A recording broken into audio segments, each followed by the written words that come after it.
Hello, আমি Ankita and welcome back to my another vlog.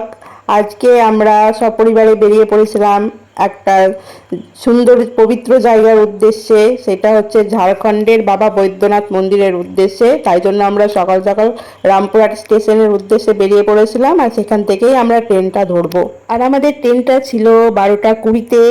আর আমরা তো আগেই পৌঁছে গেছিলাম স্টেশনে, তাই জন্য সবাই মিলে বসেছিলাম আর সকাল সকাল বেরিয়েছে বলে খাওয়া দাওয়া করে নিয়েছিলাম স্টেশনেই। তারপরে আমাদের আমাদের ট্রেন এলো আর দেবঘর স্টেশনে নামিয়েছিল আমাদের 3টে 20-তে। স্টেশনে পৌঁছেই আমরা টোটো নিয়ে নিই 4জনের জন্য।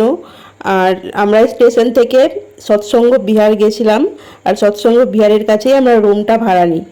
আর সেইখানে পৌঁছতে আমাদের বৈকাল হয়ে গেছিলো। আর সন্ধ্যাবেলায় আমরা বাবাধাম যাব সেটাই ঠিক করে রেখেছিলাম সন্ধ্যা আরতি দেখার উদ্দেশ্যে। তারপরে সন্ধ্যাবেলায় আমরা ফ্রেশ হয়ে বাবাধাম পৌঁছে গেছিলাম। আর সেইখানে গিয়ে দেখি সবাই সন্ধ্যে দেওয়ার জন্য দীপ ধূপ বাতি নিচ্ছিল, তাই আমরাও নিলাম বাবাকে সন্ধ্যে দেওয়ার জন্যে।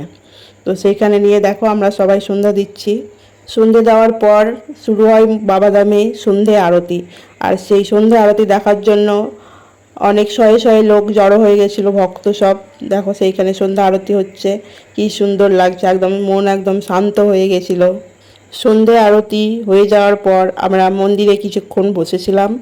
তারপরেই সন্ধ্যা আরতি হয়ে যাওয়ার পর আমরা বেরিয়ে যাই আর খিদে পেয়ে যাই, তাই জন্য আমরা ওইখানেই মন্দিরের পাশেই একটা হোটেলে রাতের খাওয়া দাওয়াটা সেরে নিই।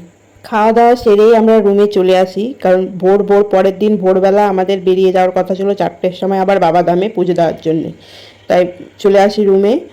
পরের দিন ভোরবেলা 2টোর সময় আমরা ঘুম থেকে উঠি, তারপরে স্নান সেরে ভোরবেলা সবাই মিলে সপরিবারে পৌঁছে যাই বাবাধামে। আমরা যেহেতু বাবাধামে 4টের মধ্যে পৌঁছে যাই, তাই জন্য মন্দিরে খুব কম ভক্তের সমাগম ছিল।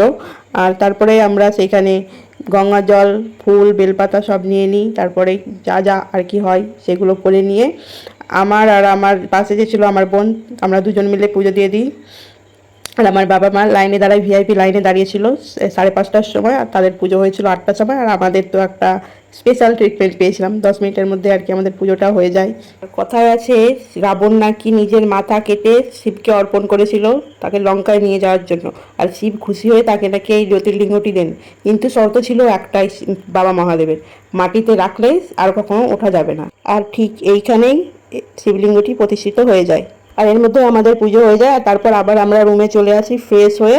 আবার আশেপাশের যে সব মন্দিরগুলো ছিল সেইগুলো আমরা দেখতে বেরিয়ে যাই, নলাক্ষ মন্দির, তপবন, আরও বাকি যে মন্দিরগুলো ছিল। দেখো সবাই মিলে আমরা পৌঁছে গেছিলাম, একটা টোটো ভাড়া করে নিয়েছিলাম দিয়েই।